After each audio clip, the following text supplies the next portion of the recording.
Welcome to Brawny Conversations. I am Patrick Braun, your host. This podcast will provide our listeners with informative and entertaining discussions held with experienced people covering a wide range of topics. If you want to shorten your learning curve or just learn more about one of our topics, this is the podcast for you.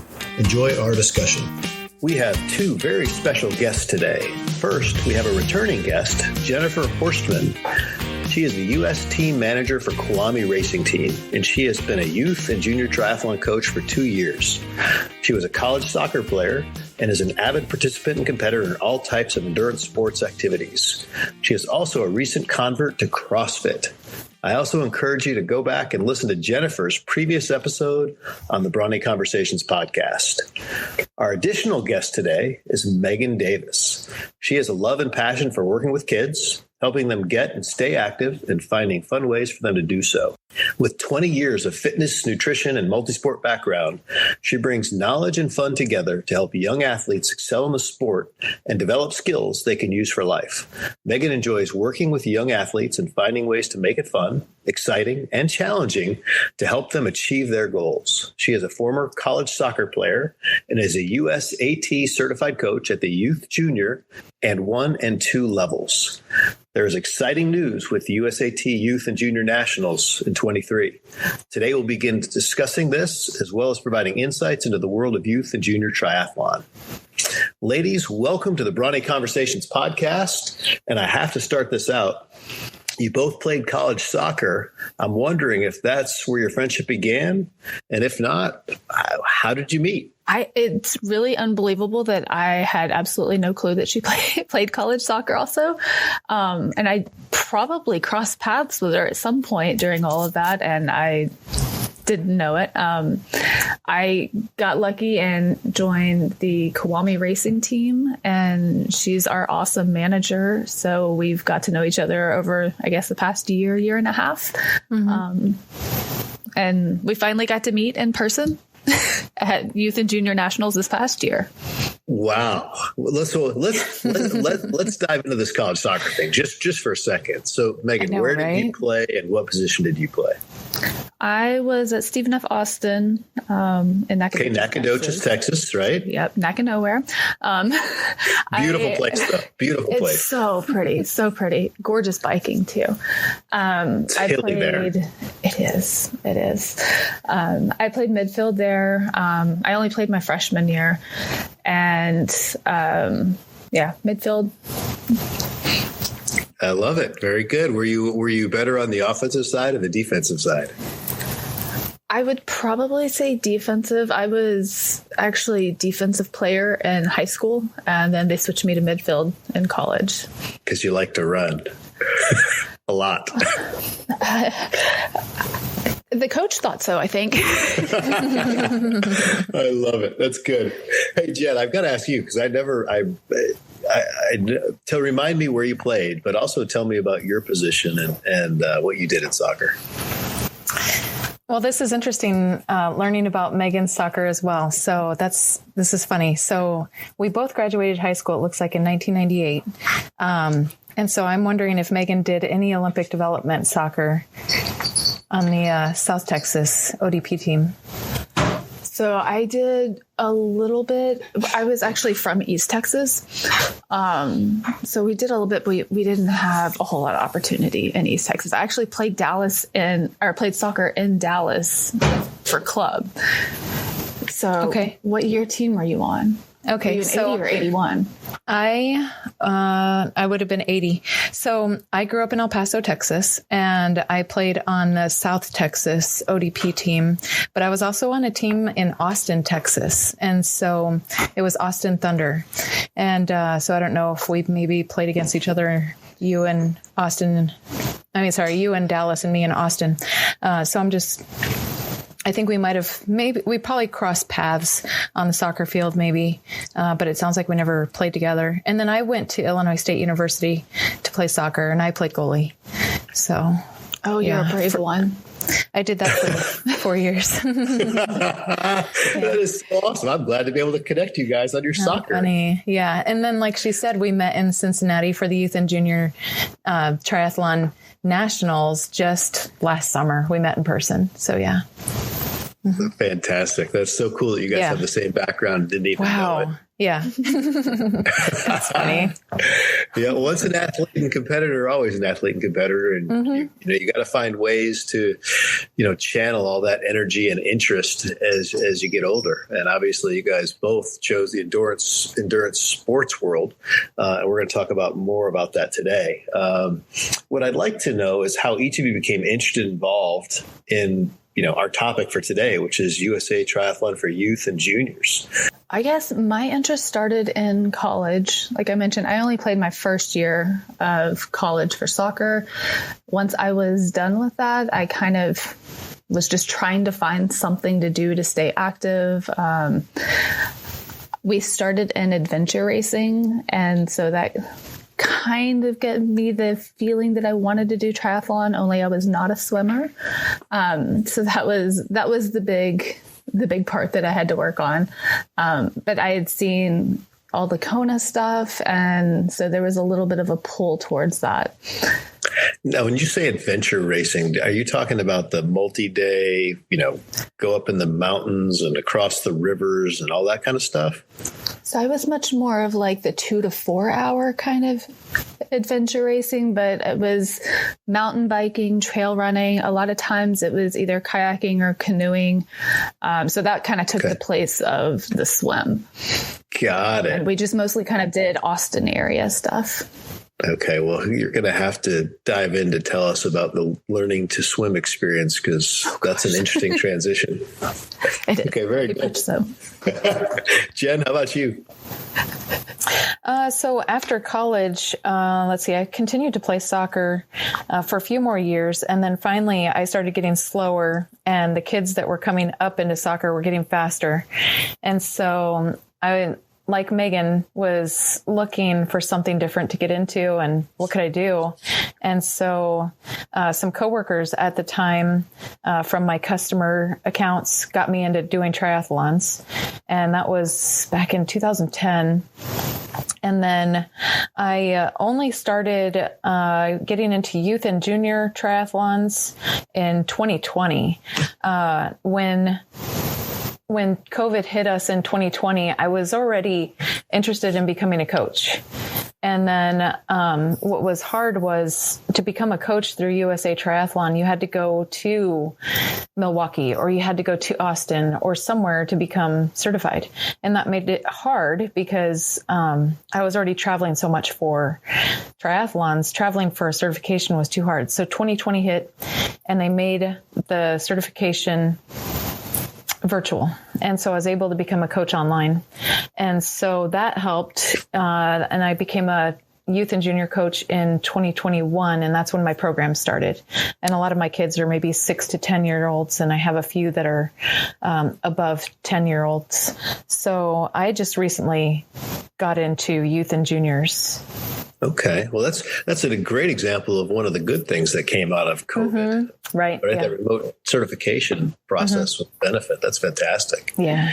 Thank you for sharing that. And Meagan, we're going to come back to you, because I do want to dive into this just a little bit. So tell us about how you went from being a non-swimmer to a competitive endurance sport athlete, where swimming is one of the primary elements. How'd you do that?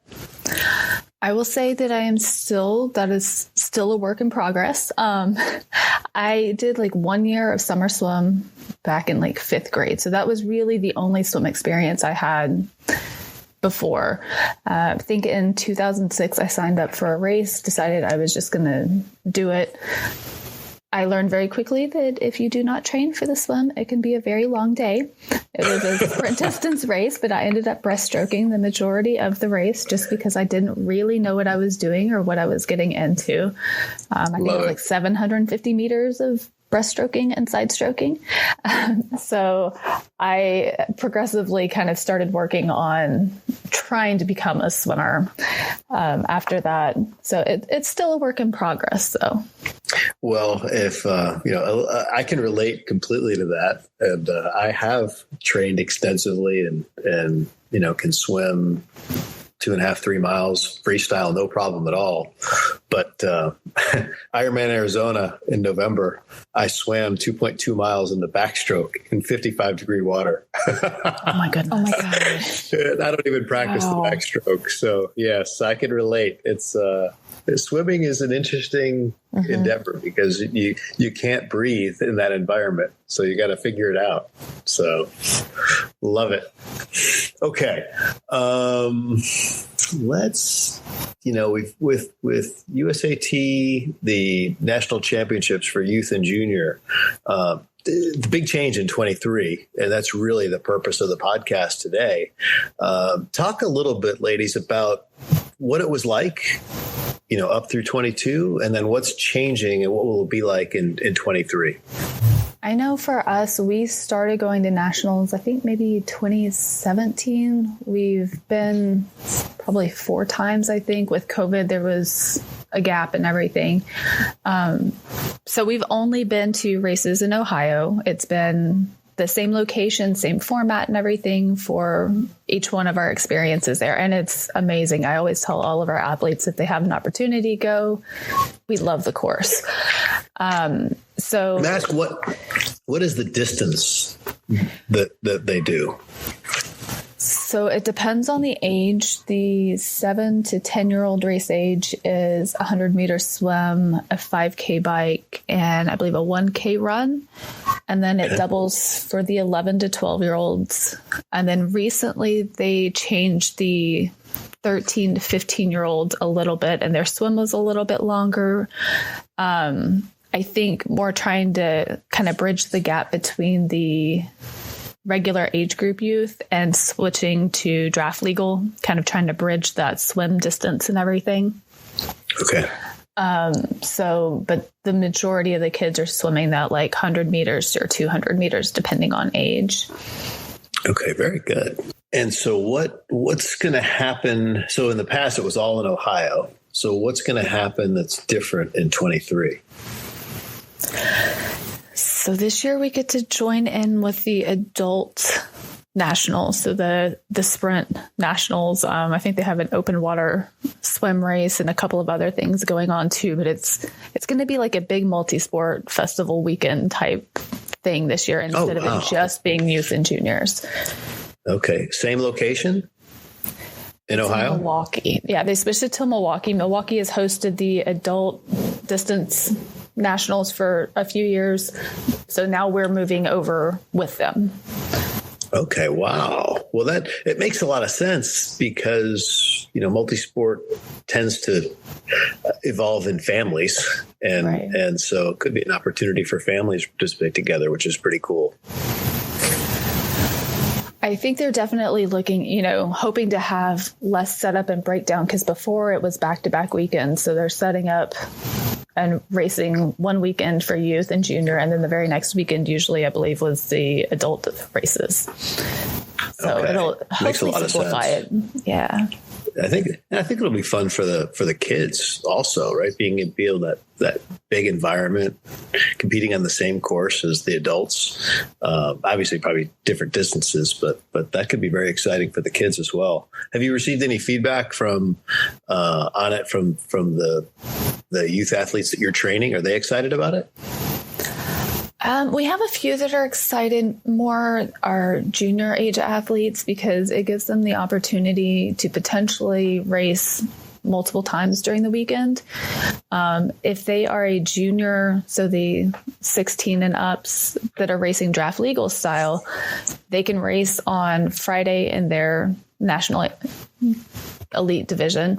And then on Saturday will be the mixed team relays, which if you ever get a chance to watch the elite mixed team relays at nationals, it's a blast to watch. It's hilarious. It's very competitive from some athletes. A lot of them are having fun with it. It's great fun. So they could race those 2 days back to back. And then if they have qualified for sprint distance nationals, they could also potentially race on Sunday. So instead of racing 2 weekends back to back, it's a lot of racing in one weekend, but only traveling to one location. Okay, yeah, that's really, really beneficial to the athletes, and I can just see all the kids' smiling faces. It's endurance sports. What's really cool is the community and everybody everybody is suffering and competing and celebrating each other's successes and challenges and triumphs. And what a cool atmosphere to be involved in. I have a question for Meagan.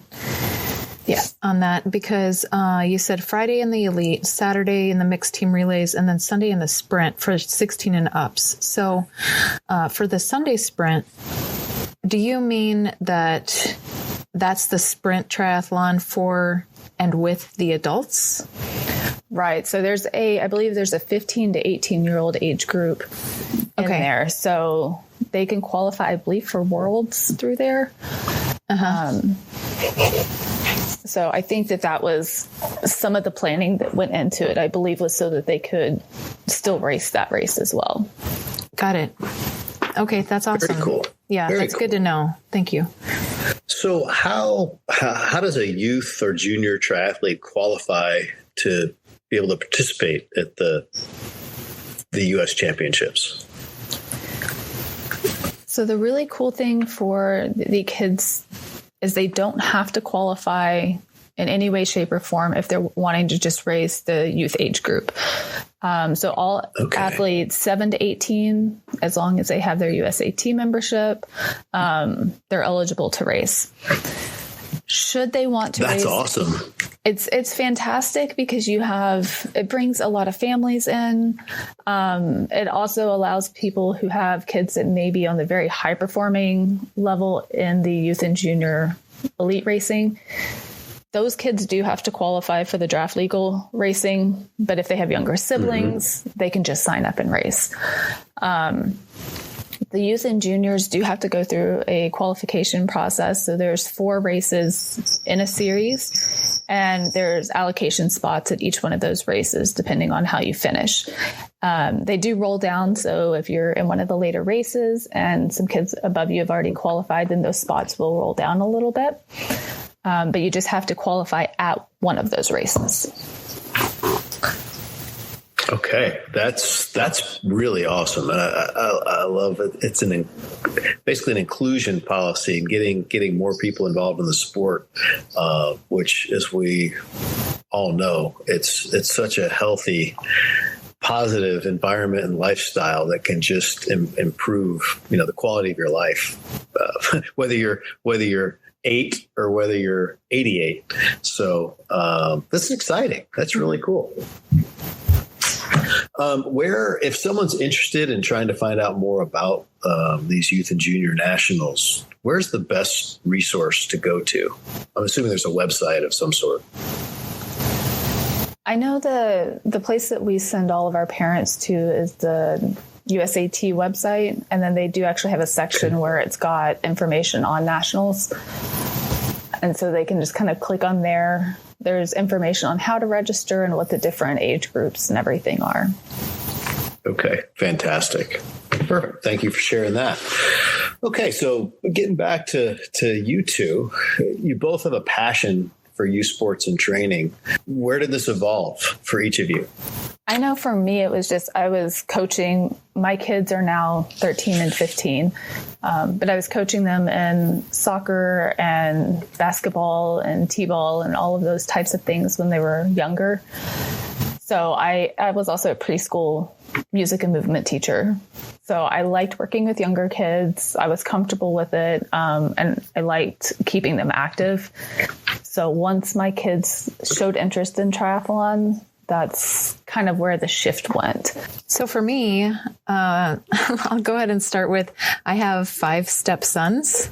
And so when I came into their lives, they would see me working out and they would see me training for triathlons and stuff. And Jennifer, why do you do this? Why do you always run? Why do you always bike? And I told them about triathlons and stuff. And so there is a big kids triathlon here in the Peoria area. It's actually just north of Peoria, called Chillicothe. And there's a kids triathlon every June. And so I got 4 of my stepsons into that event one year.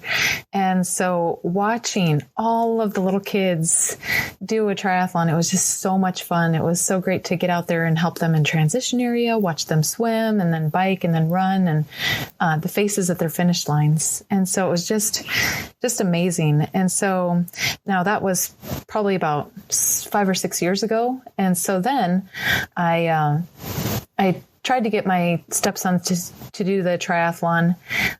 But eventually as they got older, they were like, no, I'm done.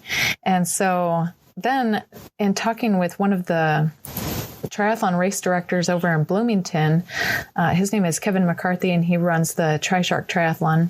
We were talking, and one of the biggest gaps in triathlons these days is the age group of people in their 20s.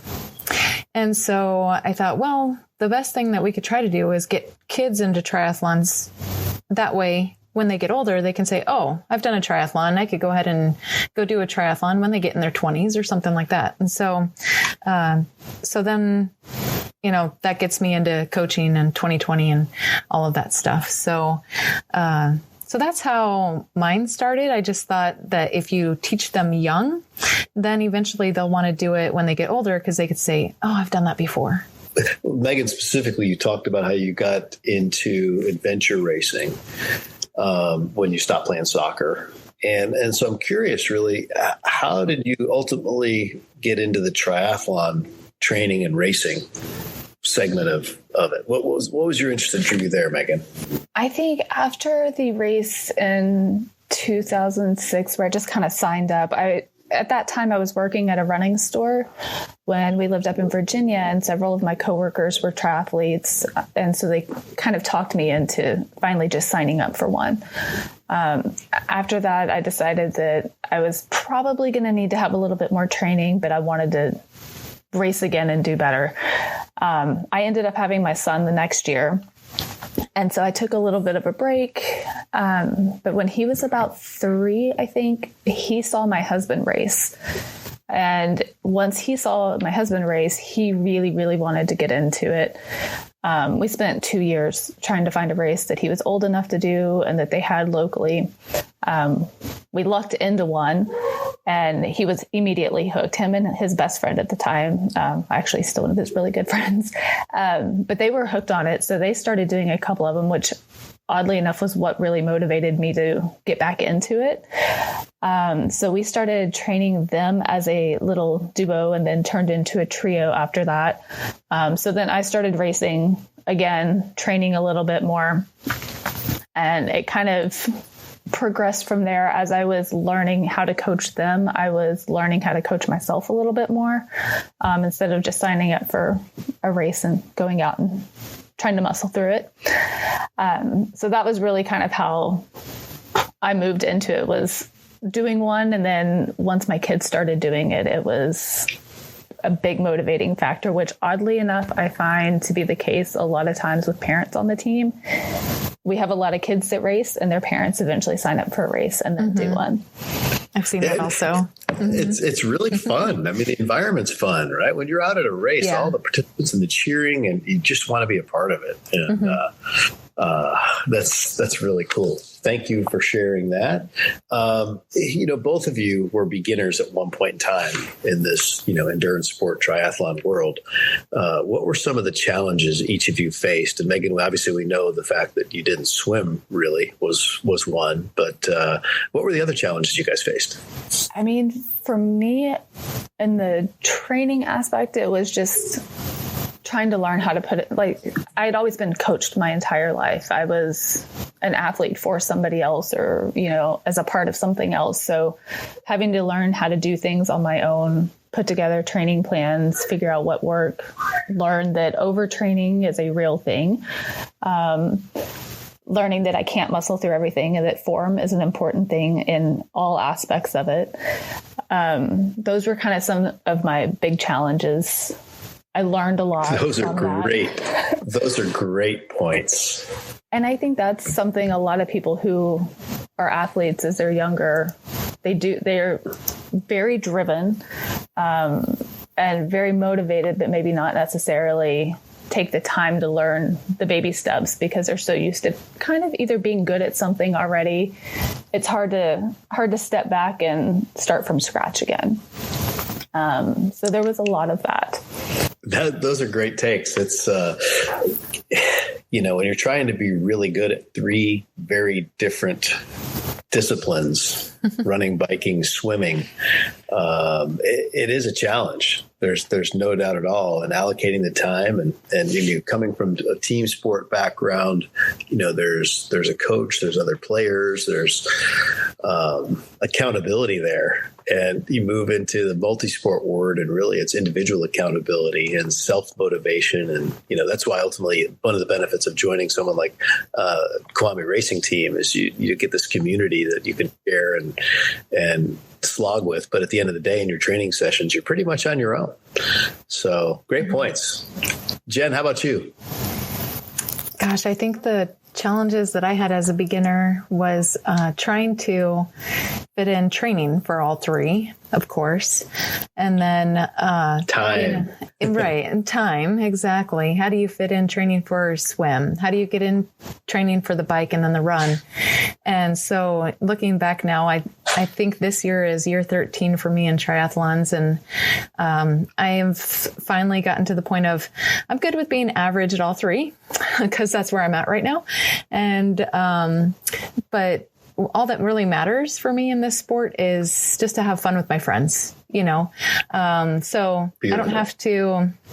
I don't have to place in my age group or win a race or anything like that. For me, it's getting out there and seeing my friends out there on the course and seeing everybody out there just to, have fun together out on the race course or even just in that environment before and after the race and stuff. So the challenges, I would say, if you really want to do it, you'll find the time to get it done. And then, I think as you go through it, then you'll realize, where you are, with your age group or with your ability levels and stuff like that. And so, if you really want to become better at the bike, then you'll make time to, do the training for the bike that it requires, because that was my weakness was the bike. And to this day, I think it still is. And so you just got to just keep working at it. So, yep. Right on. Mm-hmm. Perfect. Do either of you have any funny experience that just stand out that our listeners would enjoy hearing a brief story about? And specifically, obviously, related to an endurance event.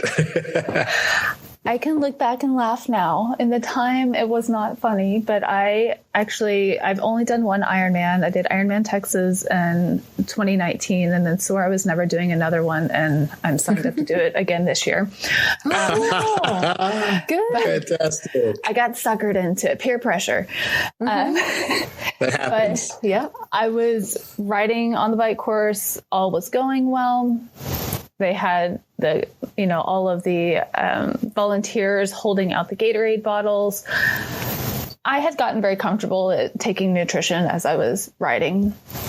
And there was a really adorable kid that had a Gatorade bottle out. So I rode past him and went to go grab it and should have known. I was just tired at the time and I wasn't paying close attention. I just saw a cute kid. But he was full on holding it as opposed to like holding his hand out and having it set on top of his hand. And he very kindly tried to hand it to me. But when he did it, he kind of like pushed it into me. So I just tumbled on my bike. Luckily I had slowed down to go through the aid station.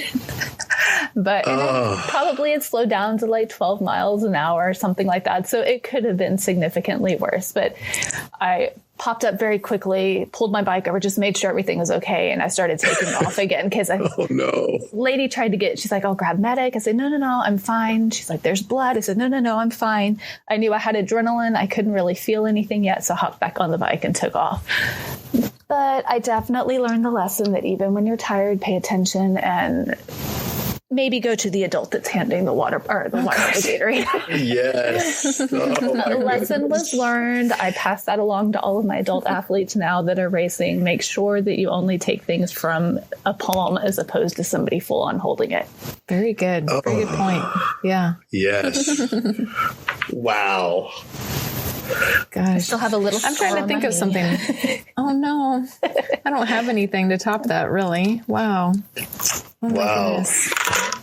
Well, I will tell you, to avoid just what you experienced, I avoided the stops to get water. I loaded everything I needed for the ride on the bike, and then at the special needs. So the only stops I made were to use the porta potty during the ride. So because I was taking in so much liquid in the desert, but I when I heard about those transition stations where you could get water and stuff on the bike, I was like, man, I am going nowhere near those. So I've tried to avoid them for that exact reason. Mm-hmm.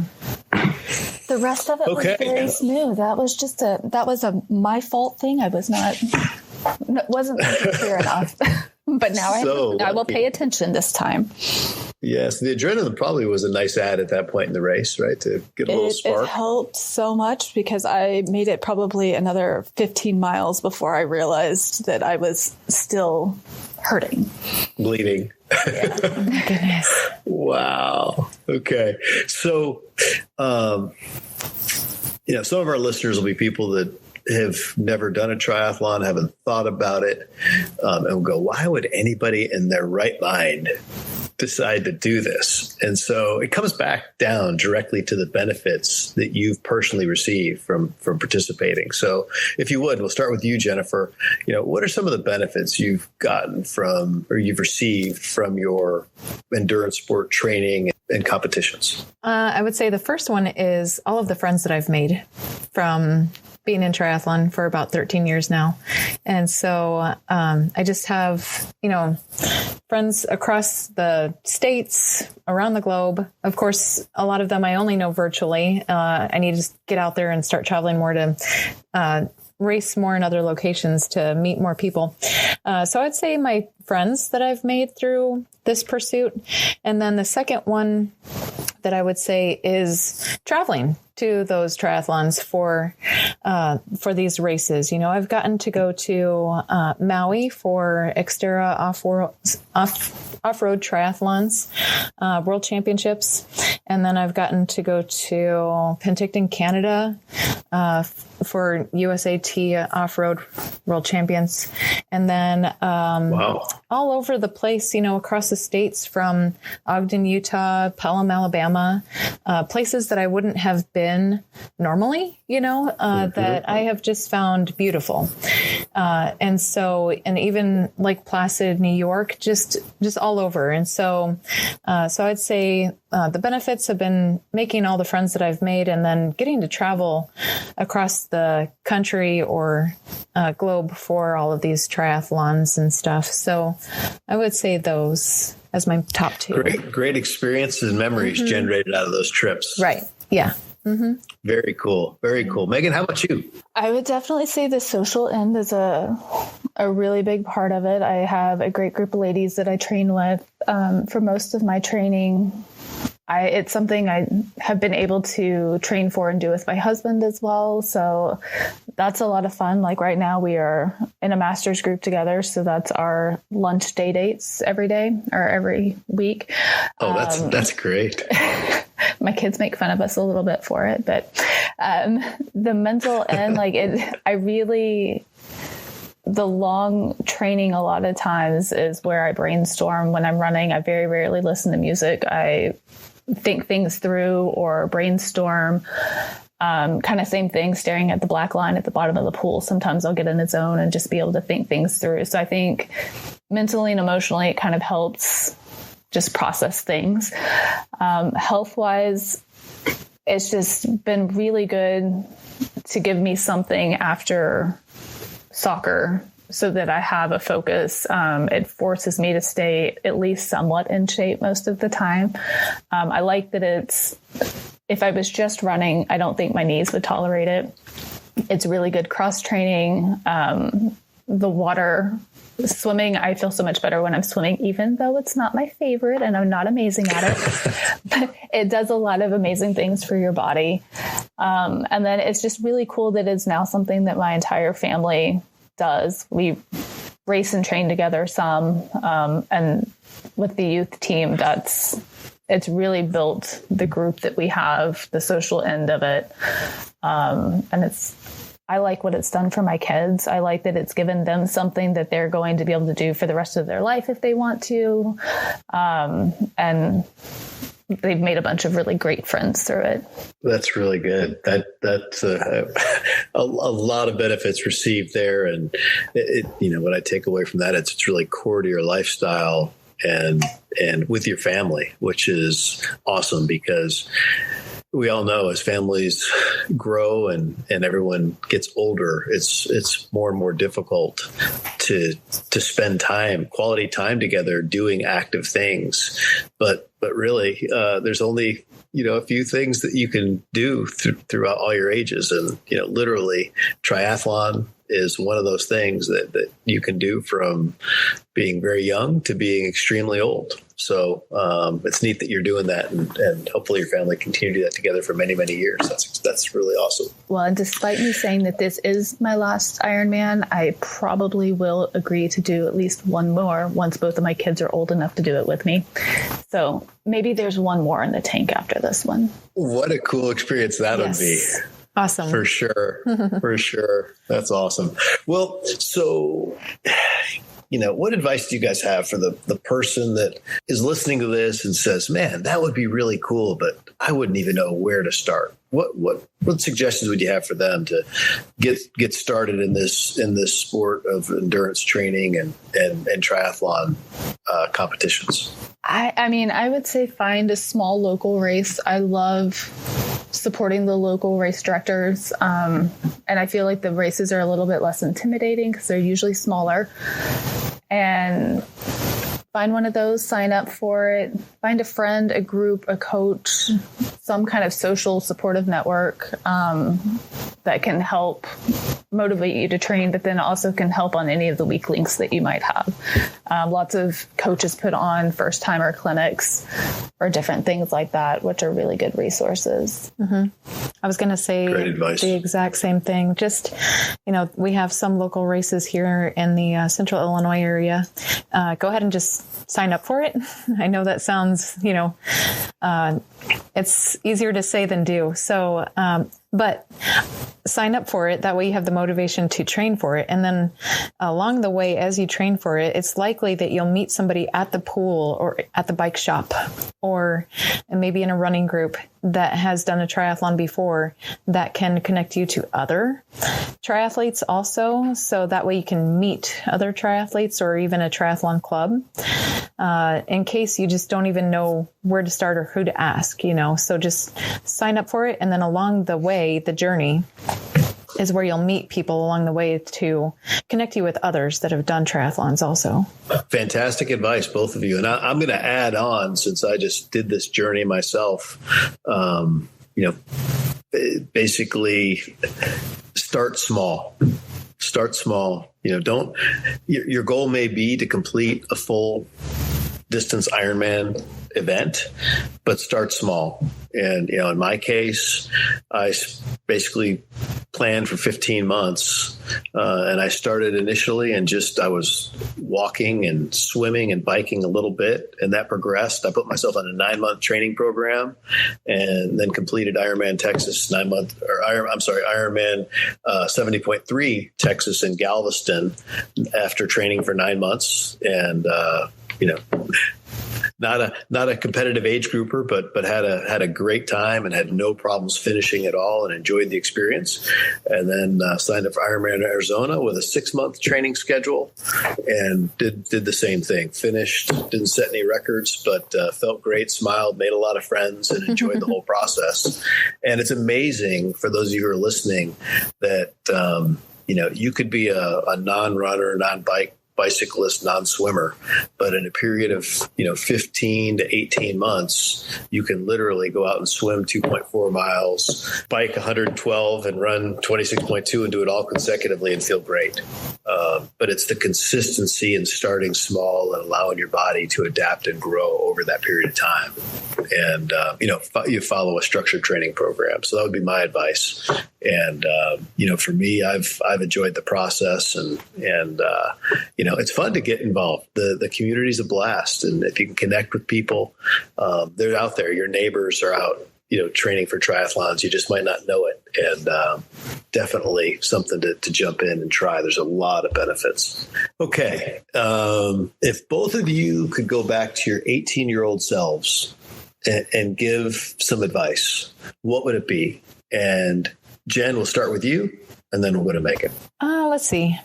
Knowing what I know now, I would have to say to always stay positive. You're going to go through challenges and they're going to be hard, but they're going to be short and lessons learned. And so just try to keep moving forward and stay positive through everything and try to smile through everything.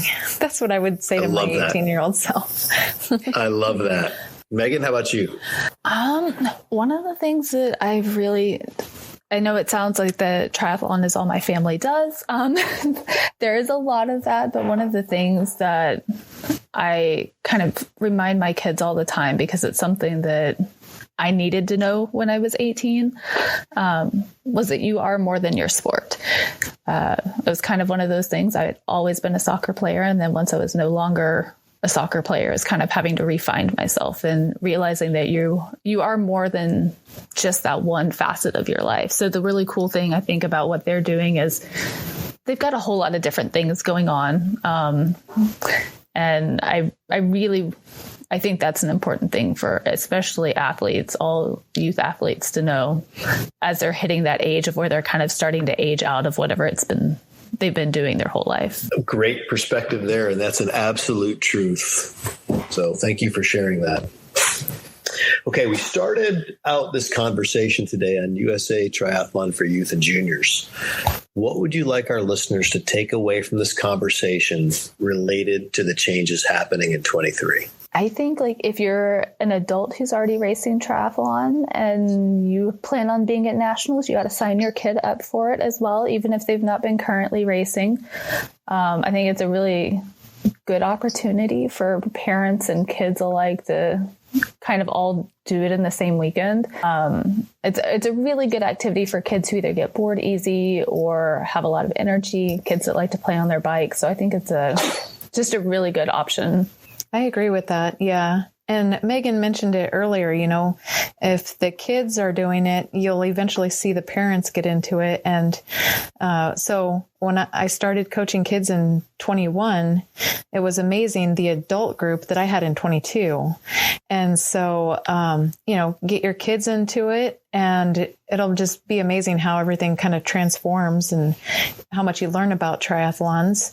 And I think it is great that they moved the youth and juniors to Milwaukee so that the kids could see the adults doing it now, and so it'll be really great to see it all together in Milwaukee this year. So.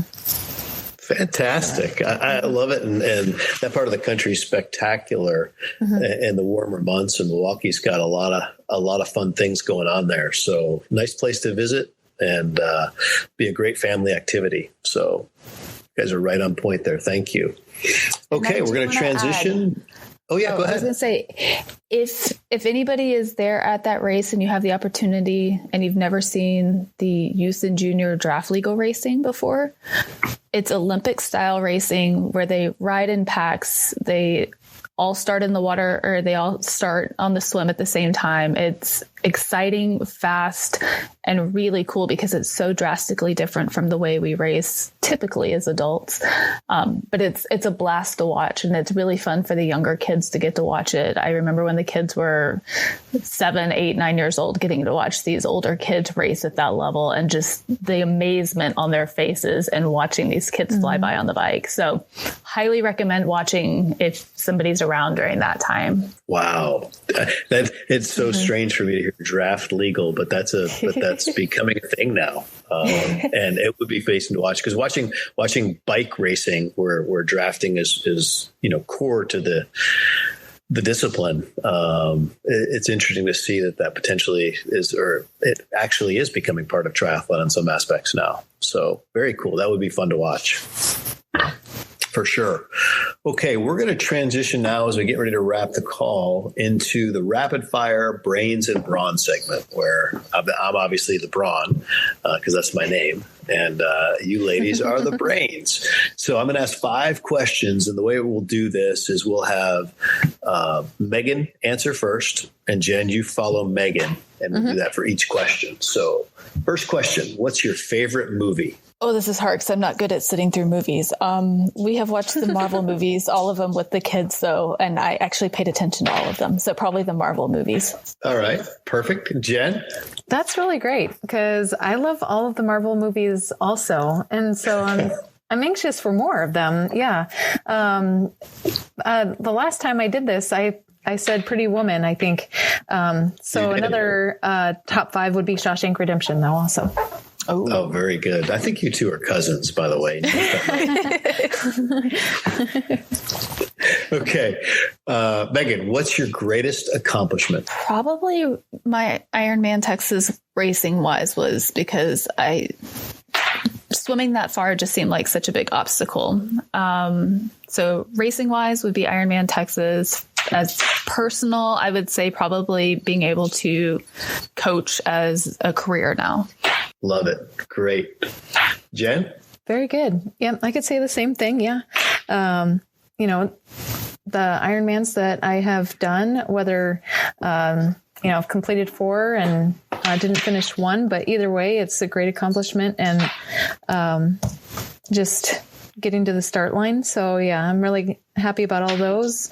I've done a 100-mile trail run, and then I would say coaching kids also. 100-mile trail run. Good God. Different podcast, different day. But, yes. Yes. Yeah. All right. We'll dive into that one someday. Yeah. Another time. All right. What is a goal that you are still chasing? Meagan, we'll start with you. Triathlon wise, probably becoming what I would consider a swimmer. Like I want to one day be able to say that I'm a swimmer. Professionally. And how will you know that? How will you know that? Is it a time thing? I have kind of let go of all concept of it being a time. I think it's just once I feel like I belong in the water, once I feel completely comfortable in the water and really, really enjoy it. I don't think I think one day I'm just going to feel it. I'm hoping. Yeah, let me know when that happens. I go through moments where I absolutely love it, but then my kids are both really, really amazing swimmers. So it's one of those things I'm like, it's got to be in there. The genes have to be in there somewhere. Yep. I don't know. I haven't found it yet myself, so I don't know. But I would say professionally, my goal, I'm looking forward to when I have my first athlete get to sign as a college triathlete. Like, I think that's going to be a really cool experience. Yes, for sure. Awesome. That is cool. That is okay, really Jen, cool. how about you? What goal are you still chasing? Well, I wanted to tell both of you to keep swimming in the master's programs because that's what's made swimming a lot of fun for me is swimming with the Peoria area masters group. It's been a blast. And so I just love their workouts. They're so different, and mixing it up in the pool. So keep swimming with the masters groups if you can. So a goal that I'm still chasing, I'm trying to create a kids triathlon travel team here in Central Illinois. So it's a little bit harder, to try to convince, or try to get people to do a travel triathlon program with their kids. And so really that's my main goal, at least for this year next, still chasing that. And then professionally, I work at Caterpillar. And so, working hard 40 hours a week or probably even more with all the traveling that I'll be doing with Caterpillar. So I love my job there and what I do. So just keep moving forward there as well. Excellent. Love it. Okay. If you could spend the day with anyone, past or present, who would that be? Meagan? I would say mine probably constantly changes, but right now I would say Bobby McGee. I've really been following a lot of his stuff on Run Form and would love to pick his brain. Very good. I'm gonna have to research Bobby McGee. Who is? I just know the song Bobby McGee. He's worked with like Lynn Jorgensen. He works with Project Podium. So a lot of the top triathletes he's worked with. So he did a couple of these sessions, I think, in my level 2 coaching certification. Okay. Just really, really interesting guy to listen to, knows his stuff, and has worked with some amazing athletes. Okay, very good. I'll check that out. Thanks for making us aware of that. Jen, how about you? I would like to spend a day with my parents. They live in San Antonio, and I'm here in Central Illinois, so I'd like to spend time with my parents. Yeah, that's sweet. Okay, last of the 5 would be, where is your favorite place to travel or visit? Meagan? Anywhere with the beach, anything warm and tropical. I'm pretty Sounds nice to right be on now. a beach anywhere. Mm-hmm. Exactly. Mm-hmm. Nothing better than sand between the toes, right? little salt water, like and sand. Sounds good. Sounds good. Okay, and Jen? Anywhere warmer than Illinois right now. I said last time, I think I said Arizona, and I would say Arizona because I could be there right now, and that would be great. Oh my gosh. Yep. Yeah. We're definitely, Meagan and I obviously are both in South Texas. So, we feel your pain. I'm sure it's sunny and it'll probably be, somewhere in the high 60s today here in Houston. I think so. That would be nice. So that would be nice. Yep.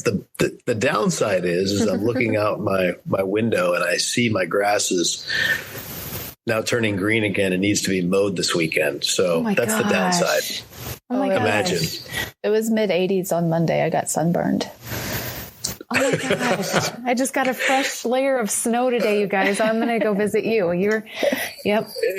Wow. You're always welcome. Jeez. But it's just difference in perspective, I guess. But we're with you, and we're thinking warm thoughts for you, Jennifer. Thank you. I need it. Beautiful.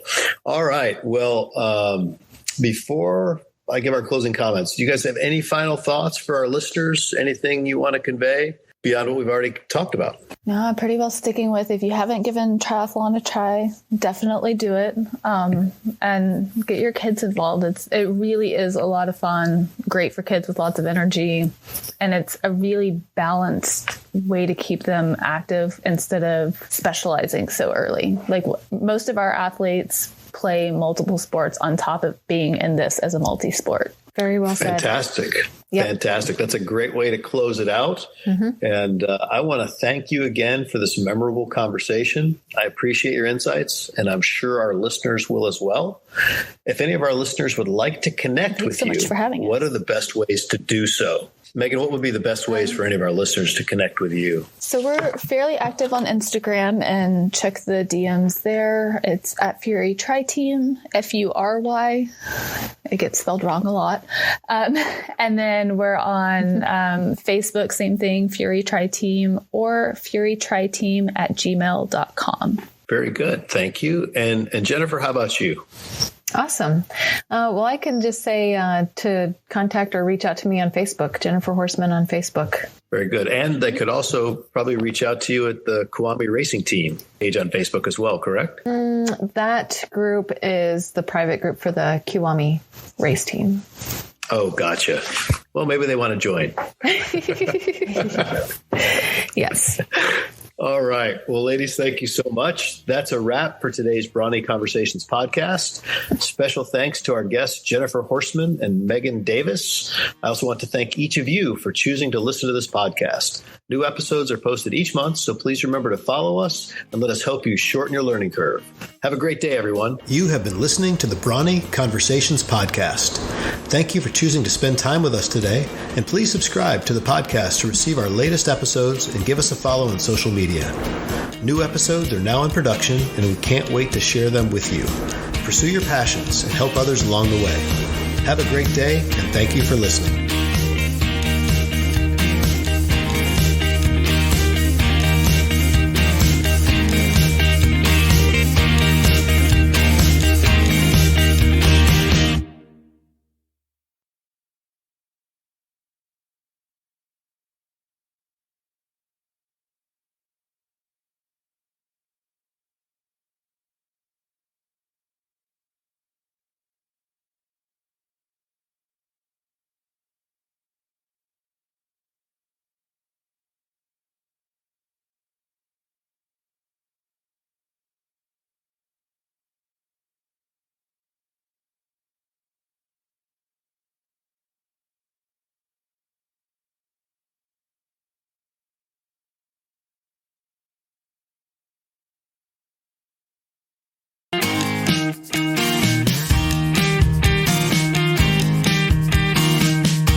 listening to the Brawny Conversations podcast. Thank you for choosing to spend time with us today. And please subscribe to the podcast to receive our latest episodes and give us a follow on social media. New episodes are now in production, and we can't wait to share them with you. Pursue your passions and help others along the way. Have a great day, and thank you for listening.